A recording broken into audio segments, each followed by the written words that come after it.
Well, hey, everybody. Welcome back to the Do Something Together podcast and video series. Thank you for checking it out. Hopefully, this content has been helpful to you. Hopefully, all summer long, you've gotten something out of it. The first half of the episodes, we were asking the questions why. This half of the episodes, we're hopefully answering those questions and giving you some practical tips by talking about the hows. Today, I am once again joined by Paul Price. Hello, Paul. Good morning. We are glad that you guys are here. Today, we're talking once again specifically about the men. Although, listen, if you're a lady listening to this, don't skip this episode. Don't skip ahead. If you know a guy, if you have a husband, if you've got a boyfriend, a father, a son, a brother, an uncle, whatever, we want you to be able to consume this content too, because it could help you maybe better understand your male friend or relative, and maybe you can share this with them also, because when we all know this stuff, we're all healthier people. So today we're answering the question. We're talking about how men can thrive in this, how we can really do community and relationships really well. Paul, you ready to get going? Let's go. Okay, here we go.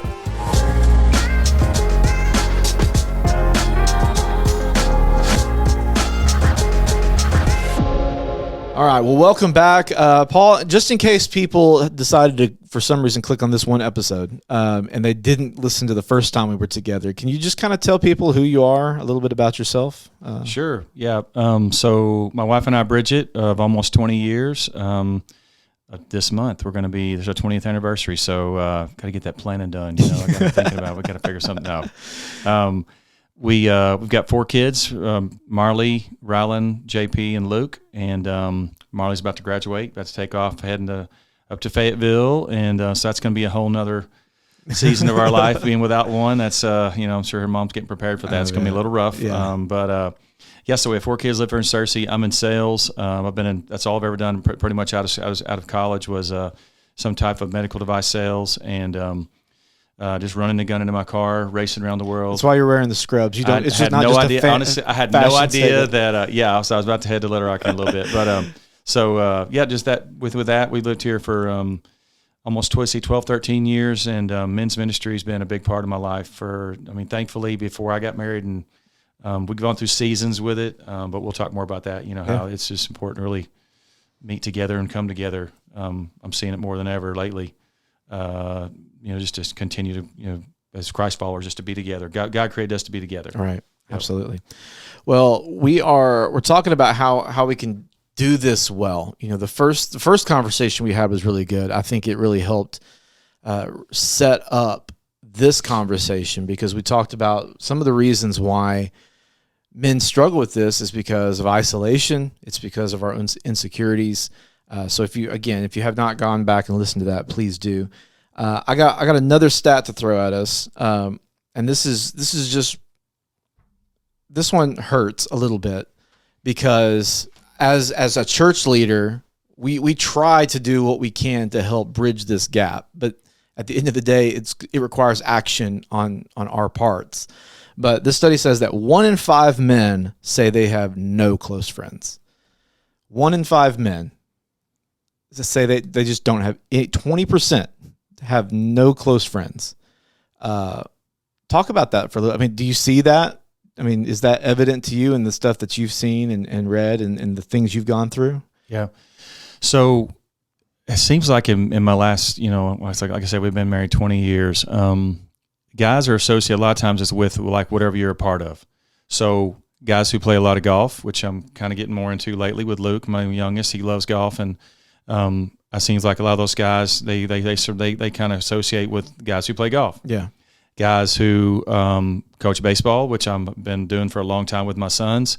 You kind of start to get to know the guys you coach with, Mm-hmm. So if you're involved in associations, so that seems to be a lot of guys that or if they go to the gym, you have some guys you kind of you buddy up with at the gym. So what kind of things you're associating, but it seems like a lot of those relationships outside of what we want to talk about, eventually here is men's ministry, a lot of those are just kind of surface relationships, And so to dig a little deeper in that, do you have people you hang out with, that, you play a game with, whatever, have, recreation with, kind of hang out with your wives at night. Sometimes you go out to dinner. but really, how good are those relationships? Mm-hmm. And when we did Better Man last year, we asked those questions, and there was several guys. I mean, it's so funny you said this, because there were several guys, and we had 5 guys in our group, ranging from one that was about to get married to, I think I was, the oldest in the group, 20, about to be 20 years married. Was a lot of people guys talked about this, was that they had all these surface friends. They could just do the funny things, the current things, whatever it is, rag on each other, all the things we do as guys. But really, when you're going through a real serious situation and you're struggling with things and you're getting off, like we talked about last time, of getting off on an island in your head, guys really didn't have those relationships. Yeah. And thankfully, and what was cool is our group, is a few of the young guys, they were in there, they talked about how that, man, this group doing this Better Man series, that we did, started making me realize I don't have close relationships, man. You get, and another thing, Craig, you're a new father. Yeah. Is you kind of get off in this for a while there. Is like you and your wife, and we're taking on the world. We've got this new person in our house, and it's like just all hands on deck. And like you talked about, going to dinner changes and movies and the social life, and you kind of becomes like you and your wife. And hey, listen, there's a whole nother we'll do something else later on the marriage thing. Yeah. But you know what I mean, guys, they kind of get into that. And you have your job, which that's a whole other thing. I travel with work, so that pulls me out of Cersei. That's a whole another subject too. People that they get up that aren't really involved in the community much, but guys will get off in their marriage, and then it's great to. I would tell you, my wife Bridget and I, we have been blessed. We just, we're a lot alike, and we're really close friends. I call her when something's going on, the first person, But as far as guys together, a lot of times we just get in that, and we get in our jobs. Maybe have a few surface friends, but it's really hard for us. And I think a lot of times what it takes is just realizing, like we talked about, iron sharpens iron, man. And that, God's created us to be connected. When people get separated, that's where the lines attack, when you're by yourself. And so as guys, we just got to realize, first of all, be intentional and say, hey man, this is like priorities. Yeah. This has got to be a priority in my life. I'm going to be a better father. I'm going to be a better friend. I'm going to be a better leader at work, whatever it is. If I can be a better husband, if I can be around guys who will build me up, encourage me, because I know I'm at my best a lot of times when I've got guys who challenge me, and that's part of discipleship. I look back when I had guys around me where I can get off and make jokes about, I haven't had a date with my wife in months, and we can chuckle, and other guys, I know it, I don't even know it, whatever. But you got these other guys around here, are going, man, I'm kind of winning in that area, and you guys, that's really what it looks like in a biblical marriage. Things like that. When you're around other guys, it's accountability, and they hold, you're honest, but then again, you're also, you build each other up. So, but guys struggle with that. But I just, I mentioned last time having the best friends, and especially Christ following friends who you can be sarcastic and funny with them, like I am with some friends. But man, to be able to call them up and go, man, I'm just struggling right now. I'm struggling with a relationship with one of my kids, with my wife, or with my job. I'm bored in my work. Work's a big part for guys. Yeah. But they'll just call up somebody, and for you to know that they care about it, and they're not just kind of go, man, I'm sorry. Hey, listen, I got something I got to get off to. We all have friends like that, where it's like, I'll pray for you, brother, and then move on. But somebody. Guys need somebody they can really rely on and draw close to. But guys struggle with that. They just, a lot of times they think it's easier. Their default is to pull away, Yeah. You mentioned a couple different key points in there. And I think one of the big how we can really thrive in this and do this better is to hit those things head on. Just address them. And one that you touched on that we didn't really talk a lot about in the last time we were together was family relations, being a good father. Maybe your relationship with your father affected that, and then being a good husband as well. That family side. So if you're married, it is great that your wife is your best friend, but you need somebody aside from your wife that you can lean on also. Yeah. One of the things I'm thankful for, at least in my marriage, is that we value times. We love being together. We're together 98% of the time, but we value that 2% that we may not be together. We know there's times she needs to go be with her friends, and I need to go be with my friends. I need to go do dumb stuff with my guys, and she needs to go shopping. Please, one of her friends take her shopping. Okay. Hopefully Bridget's not listening to this. No, I'm kidding. But so I mean that's one side of it. You gotta address that. In order to be a good husband, you have to intentionally be a good husband. Right. And if you want to be, and this is something I'm learning now, if you want to be a good father, you have to be intentionally a good father. You've got to put in the work. Let's talk about that for a minute, because I know when we were doing Better Man, this was a whole session we talked about. Yeah. What does that look like? Like that because it's a direct line. Your father pours into you, and you try to pour into your kids. Talk about that for a minute. That just father-son dynamic, or whatever the correlation there is to how we communicate with other people. So, gosh, there's a pastor in Texas. I'll think of his name in a minute. But I heard a sermon once, and he said, "Guys, just because you go to work and you come home, your day's not done." Right. Now we all like to, if anything, I like to sometimes relax when I get home, get on the couch. But that's great. But are you supposed to get on the couch and stay there for 2 hours looking at Instagram or whatever? Like I've talked to a lot of guys say, man, they just want to just unplug, and I get that. Yeah. Excuse me. But it's like a lot of times we guys feel like that's all they need to do. And when they come home though, man, it's, I used the word earlier, is just having to be, to be intentional and realize that, man, there's so many other things going on. I'm called to, to disciple my kids. I'm called to show them what it looks like to work hard. I'm shown to love my wife. And so the job is, we spend, as guys, in all the men's ministry things I've done, jobs are important to people, right? To guys, particularly. But when they come home, though, there's a whole nother aspect there that our kids need to see. As I said, they need to see that we're dating our wives. They need to see that that we're interested in what they want, in the things that they're involved in, and that can be hard. I've got 4 kids, and my default is baseball and sports. That's just where I was an athlete, and that's something that's it's easy for me, but. With my daughters and with other things, when my kids want to do things outside of whatever my default is, showing them that you love them and you want to support them and you're proud of them and whatever they do, Right.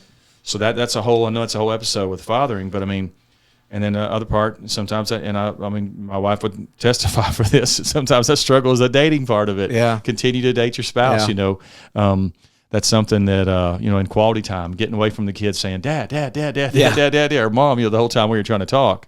It's showing that, that you love them and you honor them outside of, once again, and then, looking at my dad's generation, not picking on them, but there's a lot of older men that I've been around in that generation that feel like that their job was to provide for the family. Mm-hmm. And then they got home, a lot of times it was like, you're going to cook dinner, Yeah. you're going to clean the house with the thing of the wife. And that's so old school now, I know, but that's another part of it, showing your wife that, hey, I'm going to wake up in the morning, I'm going to serve you coffee. I'm going to start our day off with you serving you, or I'm going to help clean the house, some do dishes. If you've cooked all this, I'm going to help you with that. There's a whole part of, love and honoring your family and being the man of Christ that, that we can be. But it's easy to get lost in that and kind of think that, this is all I have to do right here. But it's being intentional. It's just saying that there's so much more to this walk, so. And I think if we can, when we can get in with other men, if we can get into community, we can do those things better, right? Yeah. Because let's talk the most practical you can. If that's all you're doing, you're gonna burn out. Like if your mindset is just solely give, yeah, you're gonna burn out. So Yeah. you have to receive, Yep. and being in community with other people, other men even, or as a family with other people. You need to consume as well. You need to be poured into by somebody else.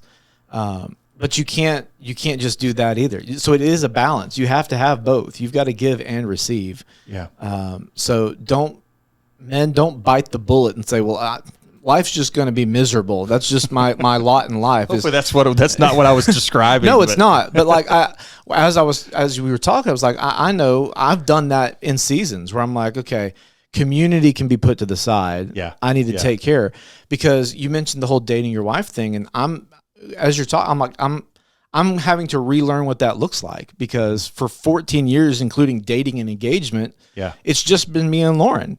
And so now we're having to carve out time that we can even be in the same room alone together without a baby or family or anybody else around. So don't get to the point where, life has become a job.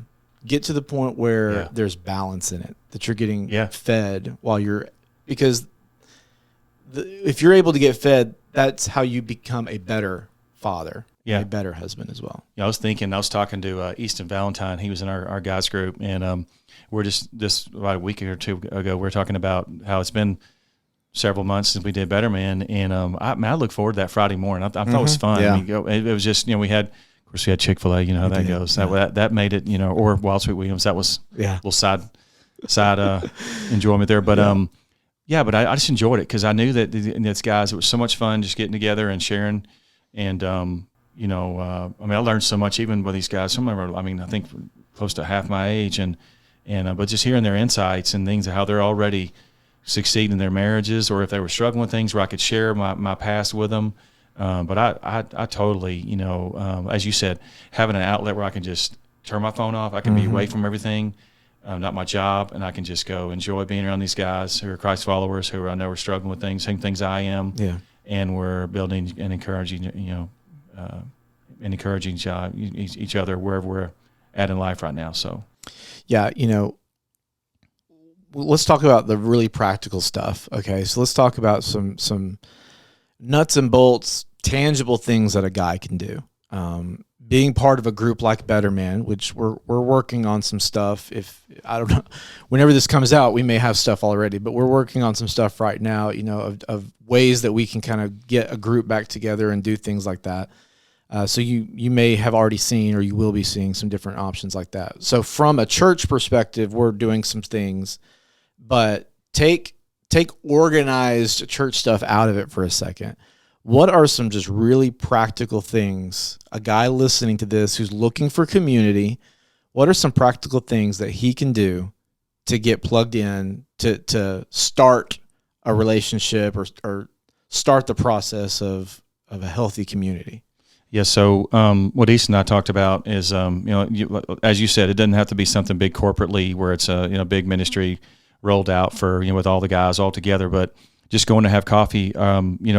We found out from doing Better Man in the mornings that there's a group of guys who really, they need to do something in the morning, because when they get home at 5 or 5:30, whatever it is, life's kind of gone crazy. With 4 kids, like it's like I show up sometimes and I ask my wife, I'm like, what are we doing? Where do I need to be? Let me know. And of course I forget sometimes. Yeah. But if you could figure out, hey, what works best for me? If I'm a night person, after hours once a week, that's great. There's some guys work really early here in Searcy, and we got a hardworking force here in Searcy, and a lot of guys have to be at work at 6:30, 7 o'clock, 7:30. They can't do early morning, but meeting for coffee or for a breakfast once a week. I've done that multiple times since I've been here, and it's fun, man. You show up. It's just once a week. I used to look forward to it.